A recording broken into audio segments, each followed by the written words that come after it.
Bonsoir tout le monde, marhaba bikoum, dans une nouvelle émission sur la plateforme d'Algérie Part. Azul Fillaoun, salam alaikum, marhaba bikoum ya jma'at al-khair. Bon, allez, je voudrais vous parler d'un livre qui vient de sortir en France et qui est passé quasiment inaperçu en Algérie. Et pourtant, ce livre, qui a été écrit par deux journalistes français, deux journalistes très connus en France et qui sont des spécialistes du Moyen-Orient, notamment, mais aussi du Maghreb et du monde arabe et du Sahel, il y a tout un chapitre qui est réservé aux dessous secrets des relations franco-algériennes. Ouada, le livre apporte des révélations fracassantes sur les échanges ou les relations qui lient Paris à Alger, et il nous apporte des révélations inédites sur comment la France et l'Algérie interagissent ou la coopèrent dans certains dossiers politiques, culturels, économiques ou les géostratégiques.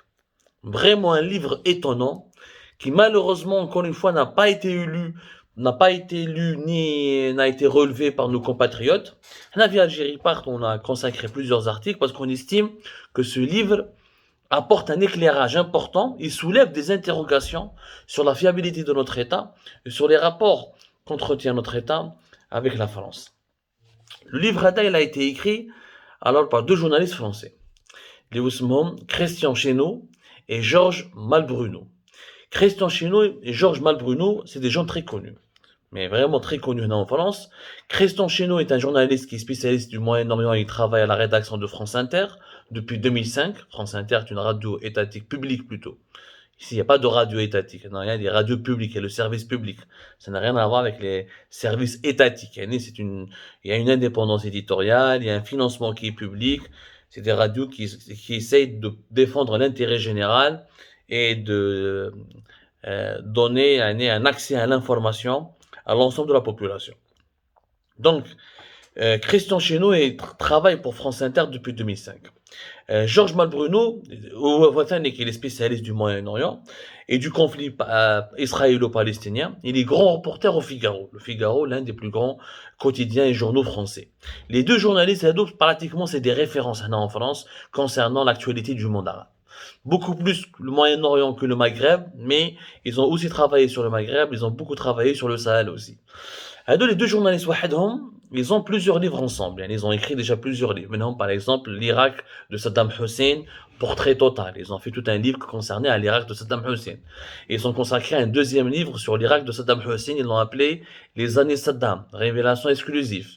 Ils ont même fait un livre récemment, il n'y a pas longtemps, en 2013-2014, sur le Qatar. Qatar, les secrets du coffre-fort. D'ailleurs, il y a eu beaucoup de ils ont eu beaucoup de procès à cause de ce livre, etc.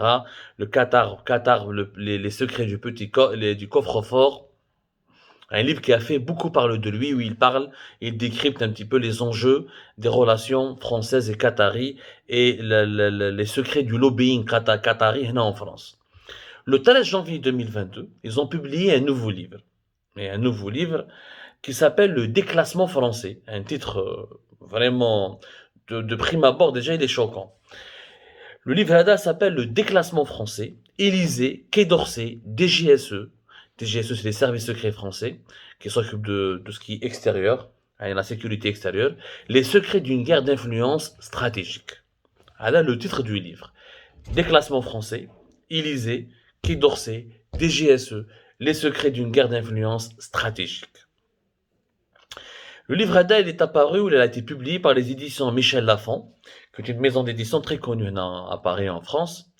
Donc, le livre Hada, c'est une plongée dans la diplomatie, dans les coulisses de la diplomatie française, dans les réseaux diplomatiques, les réseaux militaires et économiques du lobbying français au Moyen-Orient et au Maghreb, où le livre Hada, il défend une thèse. Il dit que la France est en train de reculer dans la région du monde arabe, Moyen-Orient ou la Maghreb, parce qu'elle est confrontée à la forte concurrence de la Chine, de la Russie, de la Turquie et des autres pays du monde, où il critique énormément le bilan d'Emmanuel Macron concernant la gestion de cette diplomatie-là, de cet appareil diplomatique, ou là, de ces dossiers géostratégiques dans cette région très stratégique dans le monde, soit le Moyen-Orient ou le Maghreb, où la France a des intérêts, une proximité historique, géographique, humaine importante.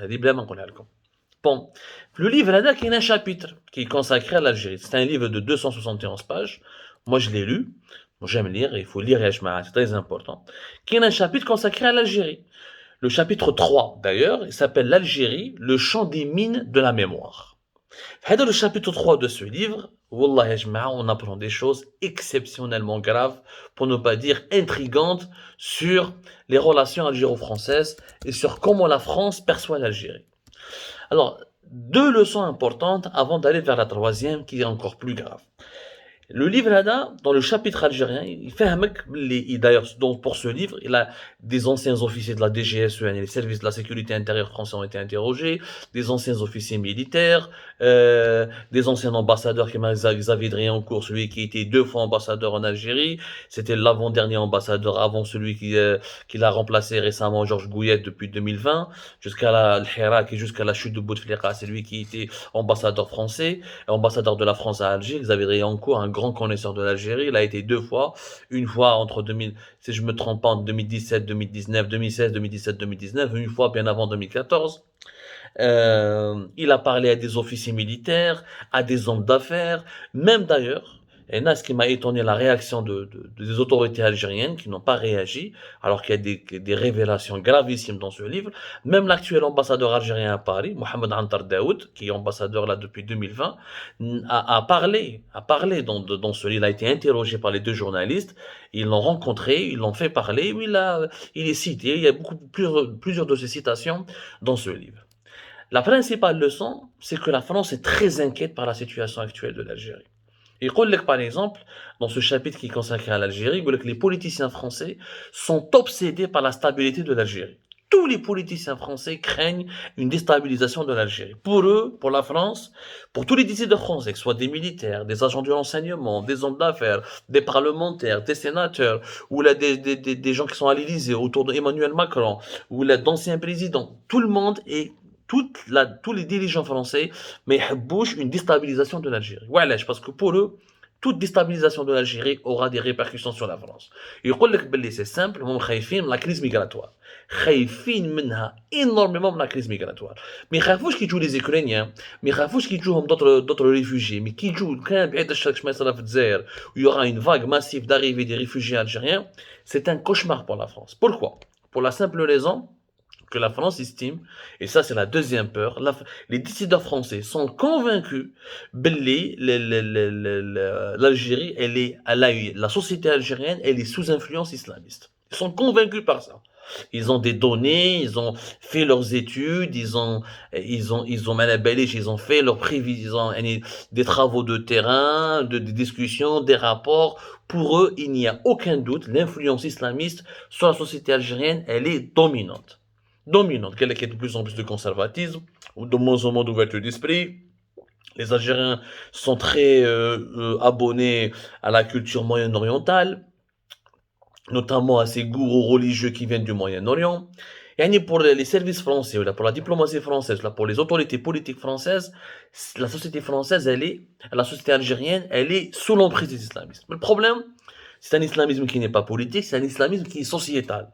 Où c'est l'islamisme à la les Français, à la les différentes composantes du pouvoir français ou de l'État français. Si l'islamisme a perdu la guerre militaire, la guerre politique, il a gagné la guerre culturelle et la guerre sociétale. La majorité de la société algérienne serait conservatrice, à leurs yeux. Il croit que le canon a une crise de réfugiés énorme, une immigration massive, les millions d'Algériens qui vont fuir l'Algérie vont venir vers la France pour des raisons simples, parce qu'il y a des liens historiques, il y a déjà une grande communauté algérienne en France, ils ont des parents, ils ont des cousins, des amis, etc. Donc quand on fuit à l'étranger ou là vers l'étranger, on va toujours vers un pays où on peut trouver des points d'ancrage, on peut trouver des amis. Les Ukrainiens par exemple, la Pologne ou la Roumanie, parce que c'est des pays voisins où ils ont beaucoup de liens, de familles, de culture qui est semblable, etc. وعندك ثاني كيروحوا l'Allemagne par exemple ou l'Autriche parce que l'Allemagne et l'Autriche abritent déjà une communauté importante, ce qu'on appelle les Slaves ou les Européens de l'Est, et donc ils se sentent plus proches de l'Allemagne ou de l'Autriche que d'un pays comme la France ou la Belgique. Les Algériens la même chose. Quand on fuit, on maîtrise plus le français que les autres langues, on a déjà de la famille ou des parents, il n'y a pratiquement pas un Algérien qui n'a pas un parent proche ou lointain qui est en France. يروح. Donc il est tout à fait évident, il ne faut pas sortir de Saint-Cyr, ni faire une grande étude, ou être un général, ou un grand agent du renseignement, pour comprendre il est logique et évident وعلاش les Algériens يروحوا يتربوا في فرنسا d'abord. Ça, c'est pas surprenant, les Habouya et France, c'est leur pays complètement instable. D'ailleurs, on a vu les phénomènes des Harraga, quand ils débarquent, on est sur les plages espagnoles. On a vu en 2021, plus de 20 000 Harraga algériens ont réussi à débarquer ou là, ont rallié les plages et les côtes espagnoles. Ils restent pas en Espagne. La majorité écrasante, c'est des 95% d'entre eux, quittent l'Espagne pour aller vers la France. Parce qu'ils veulent vivre en France, là où ils ont des amis, des proches, là où ils peuvent parler la langue, là où ils estiment qu'ils peuvent s'intégrer. Euh, Maintenant, المشكل وين راح؟ المشكل وين راح؟ المشكل سكو على حساب لي زوتوريتي فرونسيز لو كان يصدموا لو كان يصدموا les Algériens يعيشوا في فرنسا ils ne vont pas s'intégrer. Pourquoi ils ne vont pas s'intégrer? Pour quelle raison? Parce que على حساب هادو les rapports français ولا على حساب هادو les agences de renseignement français ولا على حساب هادو les politiciens français ils ne pourront pas s'intégrer على حساب le modèle républicain et laïque. C'est-à-dire, à l'Ahsabhom, où nous, les Algériens, on est tellement conservateurs qu'on ne pourra pas accepter la laïcité française, telle qu'elle est prescrite, telle qu'elle est appliquée, telle qu'elle est pratiquée. Là, la question se pose. شوفوا يعني à quel point l'Algérie fait peur aux autorités françaises. شوفوا هنا à quel point la crise, une éventuelle crise des réfugiés pourrait faire peur aux autorités françaises. شوفوا à quel point l'immigration massive des Algériennes et des Algériens pourrait faire peur aux autorités françaises. Tout simplement parce qu'on n'est pas comme les Ukrainiens de culture judéo-chrétienne, et tout simplement parce qu'on estime en France que les Algériens pourraient ou seraient islamistes par définition, et donc ou la conservateur religieux, et donc ils ne pourront pas accepter l'interdiction du voile, ils vont devenir plus communautaristes. Le livre, les politiques français, y compris Emmanuel Macron, dans une prochaine émission, dans un prochain épisode, comme ce que Macron a dit dans ce livre aux dirigeants algériens, c'est choquant. Ce que Emmanuel Macron a essayé de dire, ou là, ce que Macron a voulu dire dans ses échanges secrets, c'est catastrophique. Mais des propos crus, etc., où la France clairement ne veut pas des Algériens sur son pays, sur son territoire. La France ne veut pas. La France estime qu'il y a déjà beaucoup d'Algériens, qu'il y a déjà énormément de gens au niveau des banlieues qui causent problème, qu'il y a un problème d'intégration, et que cette intégration sera fragilisée, sera, compliquée à réaliser, ou la compliquée à garantir, parce que les jeunes Algériens qui vont arriver en France ne pourront pas, n'acceptent pas la culture française. هذه المصيبة الكبيرة. وهنا جاب لي ربي une grande leçon, une énorme leçon qu'il faut absolument qu'on applique. Il faudra construire notre propre pays. Il faudra bâtir notre propre pays. Il faudra qu'on s'occupe de notre propre pays. Il faudra qu'on pense d'abord à notre propre pays. On ne peut pas chercher éternellement le refuge ailleurs. On ne peut pas fuir éternellement ailleurs. On ne peut pas toujours chercher le visa Schengen, la carte de résidence française, le certificat de résidence. Il faut absolument qu'on s'occupe d'abord de construire notre pays. Construisons notre pays. Ne laissons pas les autres porter sur nous un regard négatif. Prouvons au monde qu'on n'est pas destiné uniquement à fuir notre pays. Il est temps qu'on garantisse la stabilité de notre propre pays. Il n'est pas normal que l'Algérie de 2022 fasse autant peur, ou l'a aussi peur à la France. Il n'est pas normal. Ce n'est pas logique. Je pense que là, ce livre-là, il faudrait que vous le lisiez et qu'on en tire la conclusion et la leçon suivante. Il est temps que les Algériens s'occupent de leur pays. Il est temps que les Algériens pensent d'abord à leur devenir, à leur avenir. Nous n'avons pas un avenir ailleurs chez les gens. Nous n'avons pas de pays de rechange.